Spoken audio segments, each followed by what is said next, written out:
श्रीलक्ष्मीनारायणाष्टोत्तरशतनामस्तोत्रम्। श्रीर्विष्णुः कमलाशारङ्गी लक्ष्मीर्वैकुण्ठनायकः।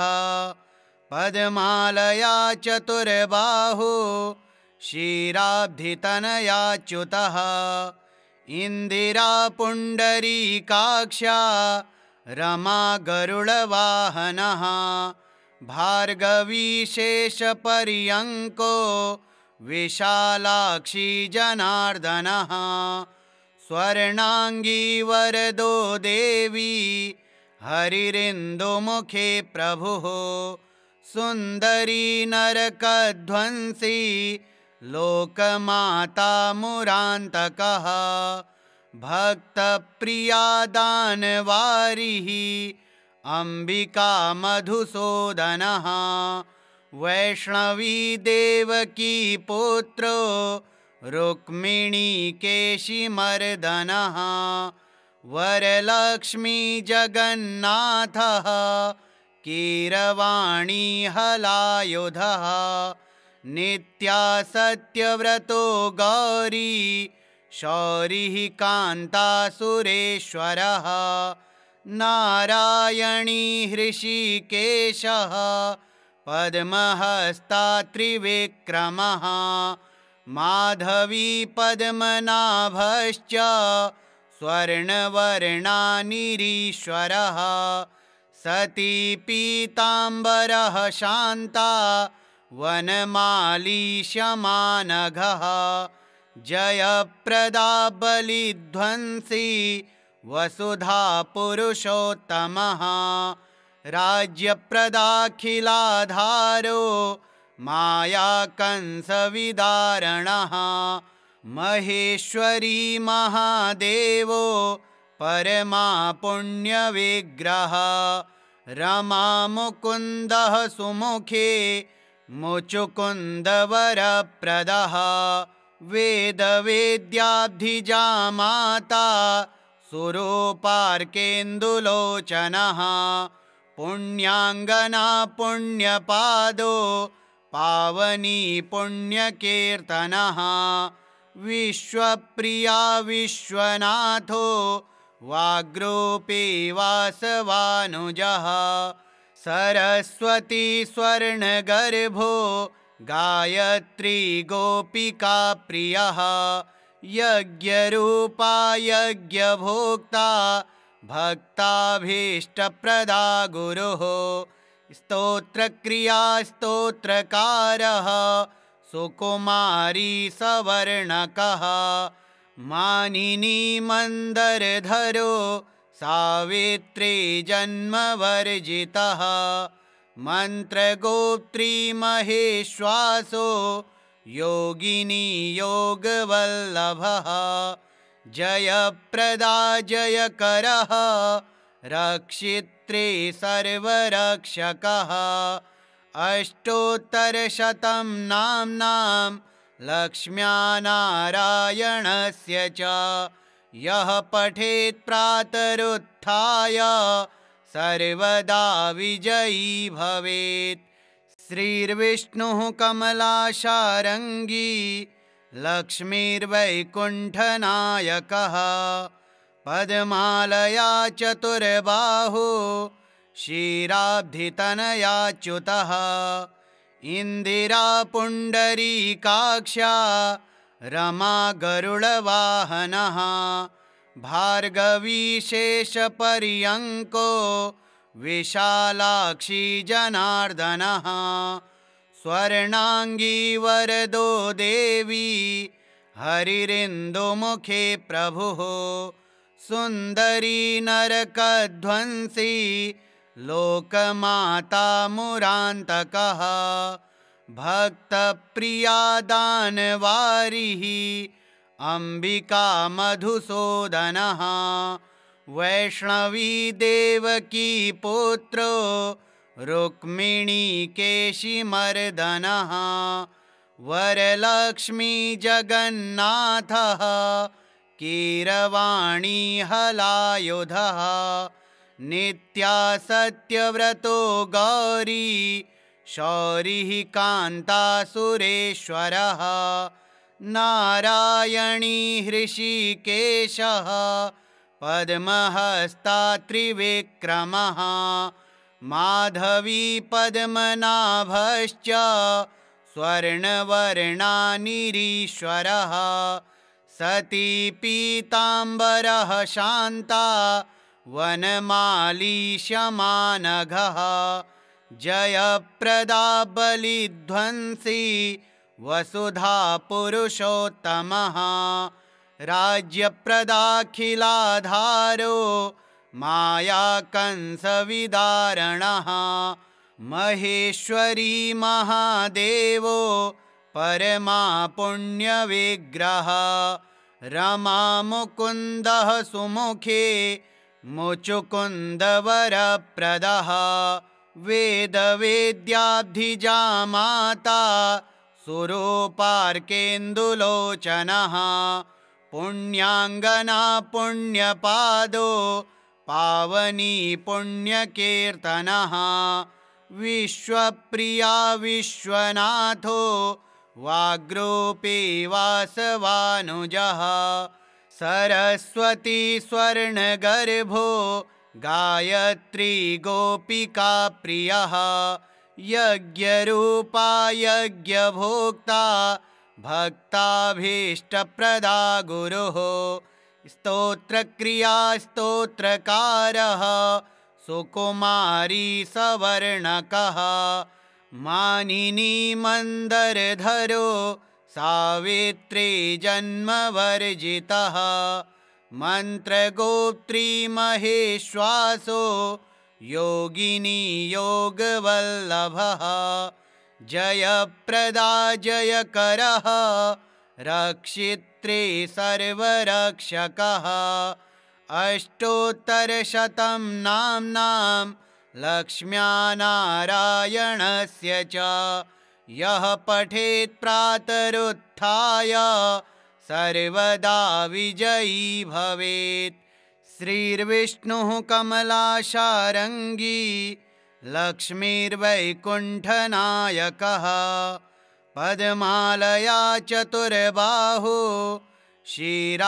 क्षीराब्धितनयाच्युतः इन्दिरा पुण्डरीकाक्षा रमा गरुडवाहनः भार्गवी शेषपर्यङ्को विशालाक्षी जनार्दनः स्वर्णाङ्गी वरदो देवी हरिरिन्दुमुखे प्रभुः सुन्दरी नरकध्वंसी लोकमाता मुरान्तकः भक्तप्रिया दानवारिः अम्बिका मधुसूदनः वैष्णवी देवकी पुत्रो रुक्मिणी केशिमर्दनः वरलक्ष्मी जगन्नाथः कीरवाणी हलायुधः नित्या सत्यव्रतो गौरी शौरिः कान्तासुरेश्वरः नारायणी हृषीकेशः पद्महस्ता त्रिविक्रमः माधवी पद्मनाभश्च स्वर्णवर्णानिरीश्वरः सती पीताम्बरः शान्ता वनमाली शमानघः जयप्रदा बलिध्वंसी वसुधा पुरुषोत्तमः राज्यप्रदाखिलाधारो मायाकंसविदारणः महेश्वरी महादेवो परमा पुण्यविग्रह रमा मुकुन्दः सुमुखे मुचुकुन्दवरप्रदः वेदवेद्याब्धिजा माता सुरूपार्केन्दुलोचनः पुण्याङ्गना पुण्यपादो पावनी पुण्यकीर्तनः विश्वप्रिया विश्वनाथो वाग्रूपी वासवानुजः सरस्वती स्वर्णगर्भो गायत्री गोपिका प्रियः यज्ञरूपा यज्ञभोक्ता भक्ताभीष्टप्रदा गुरुः स्तोत्रक्रिया स्तोत्रकारः सुकुमारी सवर्णकः मानिनी मन्दरधरो सावित्री जन्मवर्जितः मन्त्रगोत्री महेश्वासो योगिनी योगवल्लभः जयप्रदा जयकरः रक्षित्री सर्वरक्षकः अष्टोत्तरशतं नाम्नां लक्ष्म्या नारायणस्य च यः पठेत् प्रातरुत्थाय सर्वदा विजयी भवेत् श्रीर्विष्णुः कमलाशारङ्गी लक्ष्मीर्वैकुण्ठनायकः पद्मालया चतुर्बाहो क्षीराब्धितनयाच्युतः इन्दिरा पुण्डरीकाक्षा रमा गरुडवाहनः भार्गवी शेषपर्यङ्को विशालाक्षी जनार्दनः स्वर्णाङ्गी वरदो देवी हरिरिन्दुमुखे प्रभुः सुन्दरी नरकध्वंसी लोकमाता मुरान्तकः भक्तप्रिया दानवारिः अम्बिका मधुसूदनः वैष्णवी देवकी पुत्रो रुक्मिणी केशिमर्दनः वरलक्ष्मी जगन्नाथः कीरवाणी हलायुधः नित्या सत्यव्रतो गौरी शौरिः कान्ता सुरेश्वरः नारायणी हृषीकेशः पद्महस्ता त्रिविक्रमः माधवी पद्मनाभश्च स्वर्णवर्णानिरीश्वरः सती पीताम्बरः शान्ता वनमाली शमानघः जयप्रदा बलिध्वंसी वसुधा पुरुषोत्तमः राज्यप्रदाखिलाधारो मायाकंसविदारणः महेश्वरी महादेवो परमा पुण्यविग्रह रमा मुकुन्दः सुमुखे मुचुकुन्दवरप्रदः वेदवेद्याब्धिजा माता सुरूपार्केन्दुलोचनः पुण्याङ्गना पुण्यपादो पावनी पुण्यकीर्तनः विश्वप्रिया विश्वनाथो वाग्रूपी वासवानुजः सरस्वती स्वर्णगर्भो गायत्री गोपिका प्रियः यज्ञरूपा यज्ञभोक्ता भक्ताभीष्टप्रदा गुरुः स्तोत्रक्रिया स्तोत्रकारः सुकुमारी सवर्णकः मानिनी मन्दरधरो सावित्री जन्मवर्जितः मन्त्रगोत्री महेश्वासो योगिनी योगवल्लभः जयप्रदा जयकरः रक्षित्री सर्वरक्षकः अष्टोत्तरशतं नाम्नां लक्ष्म्या नारायणस्य च यः पठेत् प्रातरुत्थाय सर्वदा विजयी भवेत् श्रीर्विष्णुः कमलाशारङ्गी लक्ष्मीर्वैकुण्ठनायकः पद्मालया चतुर्बाहो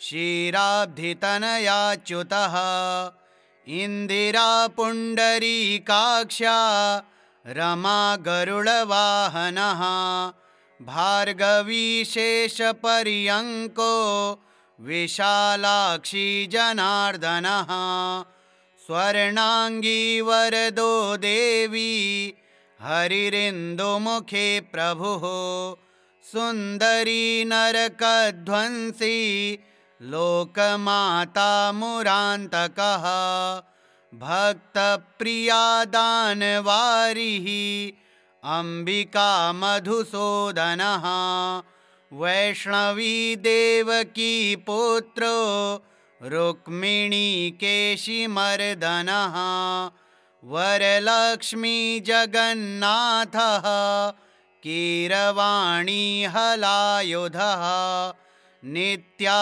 सत्यव्रतो गौरी शौरिः कान्तासुरेश्वरः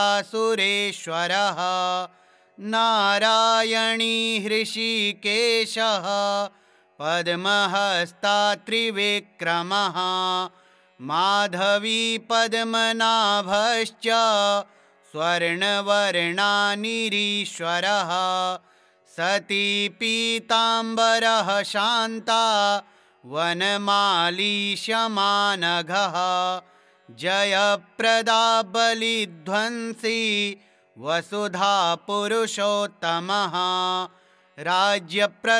राज्यप्रदाखिलाधारो मायाकंसविदारणः महेश्वरी महादेवो परमा पुण्यविग्रह रमा मुकुन्दः सुमुखे मुचुकुन्दवरप्रदः वेदवेद्याब्धिजा माता सुरूपार्केन्दुलोचनः पुण्याङ्गना पुण्यपादो पावनी पुण्यकीर्तनः विश्वप्रिया विश्वनाथो वाग्रूपी वासवानुजः सरस्वती स्वर्णगर्भो गायत्री गोपिका प्रियः यज्ञरूपा यज्ञभोक्ता भक्ताभीष्टप्रदा गुरुः स्तोत्रक्रिया स्तोत्रकारः सुकुमारी सवर्णकः मानिनी मन्दरधरो सावित्री जन्मवर्जितः मन्त्रगोत्री महेश्वासो योगिनी योगवल्लभः जयप्रदा जयकरः रक्षित्री सर्वरक्षकः अष्टोत्तरशतं नाम्नां लक्ष्म्या नारायणस्य च यः पठेत् प्रातरुत्थाय सर्वदा विजयी भवेत्।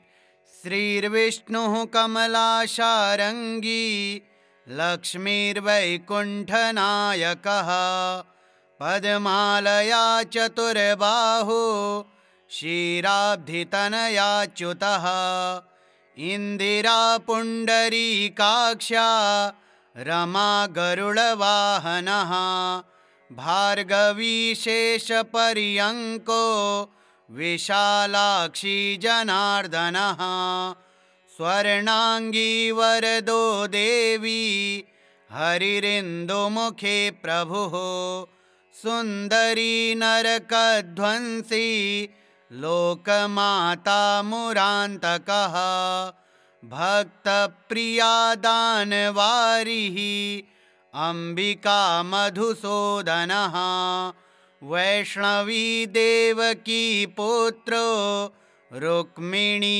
केशिमर्दनः वरलक्ष्मी जगन्नाथः कीरवाणी हलायुधः नित्या सत्यव्रतो गौरी शौरिः कान्तासुरेश्वरः नारायणी हृषीकेशः पद्महस्ता त्रिविक्रमः माधवी पद्मनाभश्च स्वर्णवर्णानिरीश्वरः सती पीताम्बरः शान्ता वनमाली शमानघः जयप्रदा बलिध्वंसी वसुधा पुरुषोत्तमः राज्यप्रदाखिलाधारो माया कंसविदारणः महेश्वरी महादेवो परमा पुण्यविग्रह रमा मुकुन्दः सुमुखे मुचुकुन्दवरप्रदः वेदवेद्याब्धिजा माता सुरूपार्केन्दुलोचनः पुण्याङ्गना पुण्यपादो पावनी पुण्यकीर्तनः विश्वप्रिया विश्वनाथो वाग्रूपी वासवानुजः सरस्वती स्वर्णगर्भो गायत्री गोपिका प्रियः यज्ञरूपा यज्ञभोक्ता भक्ताभीष्टप्रदा गुरुः स्तोत्रक्रिया स्तोत्रकारः सुकुमारी सवर्णकः मानिनी मन्दरधरो सावित्री जन्मवर्जितः मन्त्रगोत्री महेश्वासो योगिनी योगवल्लभः जयप्रदा जयकरः रक्षित्री सर्वरक्षकः अष्टोत्तरशतं नाम्नां लक्ष्म्या नारायणस्य च यः पठेत् प्रातरुत्थाय सर्वदा विजयी भवेत् श्रीर्विष्णुः कमलाशारङ्गी लक्ष्मीर्वैकुण्ठनायकः पद्मालया चतुर्बाहो क्षीराब्धितनयाच्युतः इन्दिरा पुण्डरीकाक्षा रमा गरुडवाहनः भार्गवी शेषपर्यङ्को विशालाक्षी जनार्दनः स्वर्णाङ्गी वरदो देवी हरिरिन्दुमुखे प्रभुः सुन्दरी नरकध्वंसी लोकमाता मुरान्तकः भक्तप्रिया दानवारिः अम्बिका मधुसूदनः वैष्णवी देवकी पुत्रो रुक्मिणी केशिमर्दनः वरलक्ष्मी जगन्नाथः कीरवाणी हलायुधः नित्या सत्यव्रतो गौरी शौरिः कान्ता सुरेश्वरः नारायणी हृषीकेशः पद्महस्ता त्रिविक्रमः माधवी पद्मनाभश्च स्वर्णवर्णानिरीश्वरः सती पीताम्बरः शान्ता वनमाली शमानघः जयप्रदा बलिध्वंसी वसुधा पुरुषोत्तमः राज्यप्रदाखिलाधारो माया कंसविदारणः महेश्वरी महादेवो परमा पुण्यविग्रह रमा मुकुन्दः सुमुखे मुचुकुन्दवरप्रदः वेदवेद्याब्धिजा माता सुरूपार्केन्दुलोचनः पुण्याङ्गना पुण्यपादो पावनी पुण्यकीर्तनः विश्वप्रिया विश्वनाथो वाग्रूपी वासवानुजः सरस्वती स्वर्णगर्भो गायत्री गोपिका प्रियः यज्ञरूपा यज्ञभोक्ता भक्ताभीष्टप्रदा गुरुः स्तोत्रक्रिया स्तोत्रकारः सुकुमारी सवर्णकः मानिनी मन्दरधरो सावित्री जन्मवर्जितः मन्त्रगोत्री महेश्वासो योगिनी योगवल्लभः जयप्रदा जयकरः रक्षित्री सर्वरक्षकः अष्टोत्तरशतं नाम्नां लक्ष्म्या नारायणस्य च यः पठेत् प्रातरुत्थाय सर्वदा विजयी भवेत्। श्रीर्विष्णुः कमलाशारङ्गी लक्ष्मीर्वैकुण्ठनायकः पद्मालया चतुर्बाहो क्षीराब्धितनयाच्युतः इन्दिरा पुण्डरीकाक्षा रमा गरुडवाहनः भार्गवी शेषपर्यङ्को विशालाक्षी जनार्दनः स्वर्णाङ्गी वरदो देवी हरिरिन्दुमुखे प्रभुः सुन्दरी नरकध्वंसी लोकमाता मुरान्तकः भक्तप्रिया दानवारिः अम्बिका मधुसूदनः वैष्णवी देवकी पुत्रो रुक्मिणी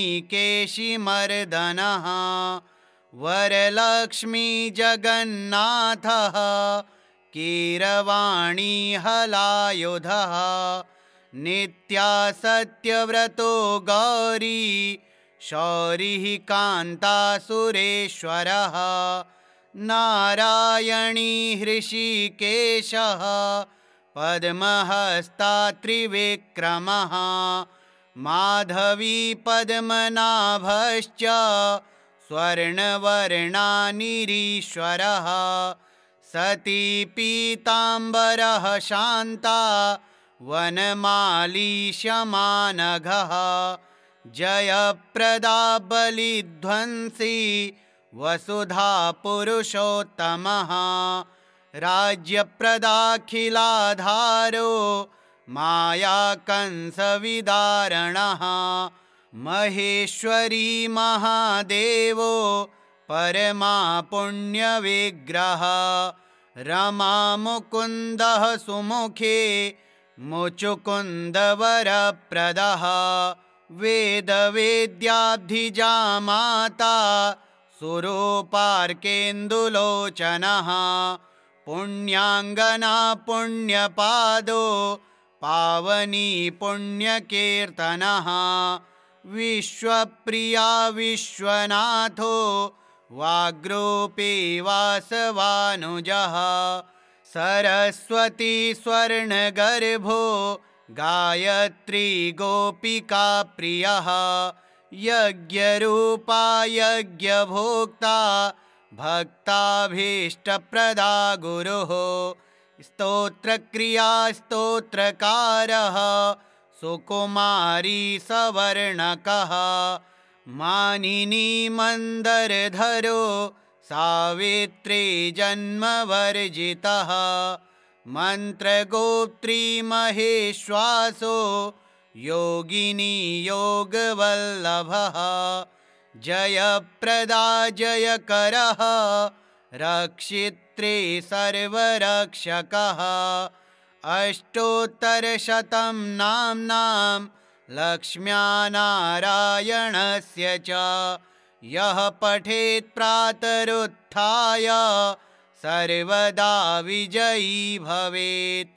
श्रीर्विष्णुः कमलाशारङ्गी लक्ष्मीर्वैकुण्ठनायकः पद्मालया चतुर्बाहो क्षीराब्धितनयाच्युतः इन्दिरा पुण्डरीकाक्षा रमा गरुडवाहनः भार्गवी शेषपर्यङ्को विशालाक्षी जनार्दनः स्वर्णाङ्गी वरदो देवी हरिरिन्दुमुखे प्रभुः सुन्दरी नरकध्वंसी लोकमाता मुरान्तकः भक्तप्रिया दानवारिः अम्बिका मधुसूदनः वैष्णवी देवकी पुत्रो रुक्मिणी केशिमर्दनः वरलक्ष्मी जगन्नाथः कीरवाणी हलायुधः नित्या सत्यव्रतो गौरी शौरिः कान्ता सुरेश्वरः नारायणी हृषीकेशः पद्महस्ता त्रिविक्रमः माधवी पद्मनाभश्च स्वर्णवर्णानिरीश्वरः सती पीताम्बरः शान्ता वनमाली शमानघः जयप्रदा बलिध्वंसी वसुधा पुरुषोत्तमः राज्यप्रदाखिलाधारो मायाकंसविदारणः महेश्वरी महादेवो परमा पुण्यविग्रह रमा मुकुन्दः सुमुखे मुचुकुन्दवरप्रदः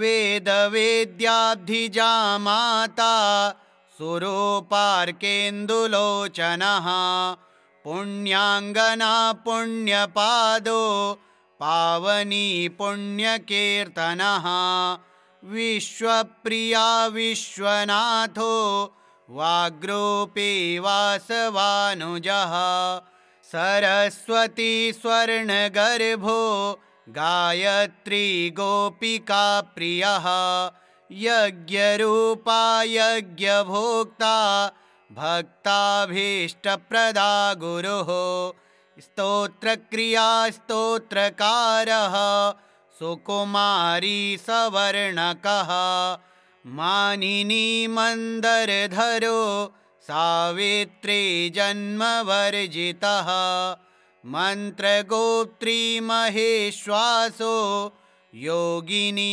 योगवल्लभः जयप्रदा जयकरः रक्षित्री सर्वरक्षकः अष्टोत्तरशतं नाम्नां लक्ष्म्या नारायणस्य च यः पठेत् प्रातरुत्थाय सर्वदा विजयी भवेत् श्रीर्विष्णुः कमलाशारङ्गी लक्ष्मीर्वैकुण्ठनायकः पद्मालया चतुर्बाहो क्षीराब्धितनयाच्युतः इन्दिरा पुण्डरीकाक्षा रमा गरुडवाहनः भार्गवी शेषपर्यङ्को विशालाक्षी जनार्दनः स्वर्णाङ्गी वरदो देवी हरिरिन्दुमुखे प्रभुः सुन्दरी नरकध्वंसी लोकमाता मुरान्तकः भक्तप्रिया दानवारिः अम्बिका मधुसूदनः वैष्णवी देवकी पुत्रो रुक्मिणी केशिमर्दनः वरलक्ष्मी जगन्नाथः कीरवाणी हलायुधः नित्या सत्यव्रतो गौरी शौरिः कान्ता सुरेश्वरः नारायणी हृषीकेशः पद्महस्ता त्रिविक्रमः माधवी पद्मनाभश्च स्वर्णवर्णानिरीश्वरः सती पीताम्बरः शान्ता वनमाली शमानघः जयप्रदा बलिध्वंसी वसुधा पुरुषोत्तमः राज्यप्रदाखिलाधारो मायाकंसविदारणः महेश्वरी महादेवो परमा पुण्यविग्रह रमा मुकुन्दः सुमुखे मुचुकुन्दवरप्रदः वेदवेद्याब्धिजा माता सुरूपार्केन्दुलोचनः पुण्याङ्गना पुण्यपादो पावनी पुण्यकीर्तनः विश्वप्रिया विश्वनाथो वाग्रूपी वासवानुजः सरस्वती स्वर्णगर्भो गायत्री गोपिका प्रियः यज्ञरूपा यज्ञभोक्ता भक्ताभीष्टप्रदा गुरुः स्तोत्रक्रिया स्तोत्रकारः सुकुमारी सवर्णकः मानिनी मन्दरधरो सावित्री जन्मवर्जितः मन्त्रगोत्री महेश्वासो योगिनी योगवल्लभः जयप्रदा जयकरः रक्षित्री सर्वरक्षकः अष्टोत्तरशतं नाम्नां लक्ष्म्या नारायणस्य च यः पठेत् प्रातरुत्थाय सर्वदा विजयी भवेत् श्रीर्विष्णुः कमलाशारङ्गी लक्ष्मीर्वैकुण्ठनायकः पद्मालया चतुर्बाहो क्षीराब्धितनयाच्युतः इन्दिरा पुण्डरीकाक्षा रमा गरुडवाहनः भार्गवी शेषपर्यङ्को विशालाक्षी जनार्दनः स्वर्णाङ्गी वरदो देवी हरिरिन्दुमुखे प्रभुः सुन्दरी नरकध्वंसी लोकमाता मुरान्तकः भक्तप्रिया दानवारिः अम्बिका मधुसूदनः वैष्णवी देवकी पुत्रो रुक्मिणी केशिमर्दनः वरलक्ष्मी जगन्नाथः कीरवाणी हलायुधः नित्या सत्यव्रतो गौरी शौरिः कान्ता सुरेश्वरः नारायणी हृषीकेशः पद्महस्ता त्रिविक्रमः माधवी पद्मनाभश्च स्वर्णवर्णानिरीश्वरः सती पीताम्बरः शान्ता वनमाली शमानघः जयप्रदा बलिध्वंसी वसुधा पुरुषोत्तमः राज्यप्रदाखिलाधारो मायाकंसविदारणः महेश्वरी महादेवो परमा पुण्यविग्रह रमा मुकुन्दः सुमुखे मुचुकुन्दवरप्रदः वेदवेद्याब्धिजा माता सुरूपार्केन्दुलोचनः पुण्याङ्गना पुण्यपादो पावनी पुण्यकीर्तनः विश्वप्रिया विश्वनाथो वाग्रूपी वासवानुजः सरस्वती स्वर्णगर्भो गायत्री गोपिका प्रियः यज्ञरूपा यज्ञभोक्ता भक्ताभीष्टप्रदा गुरुः स्तोत्रक्रिया स्तोत्रकारः सुकुमारी सवर्णकः मानिनी मन्दरधरो सावित्री जन्मवर्जितः मन्त्रगोत्री महेश्वासो योगिनी योगवल्लभः जयप्रदा जयकरः रक्षित्रे सर्वरक्षकः। अष्टोत्तरशतं नाम्नां लक्ष्म्या नारायणस्य च यः पठेत् प्रातरुत्थाय सर्वदा विजयी भवेत्। श्रीलक्ष्मीनारायणाष्टोत्तरशतनामस्तोत्रम् श्रीलक्ष्मीनारायणार्पणमस्तु। ॐ श्रीलक्ष्मीनारायणाय नमः।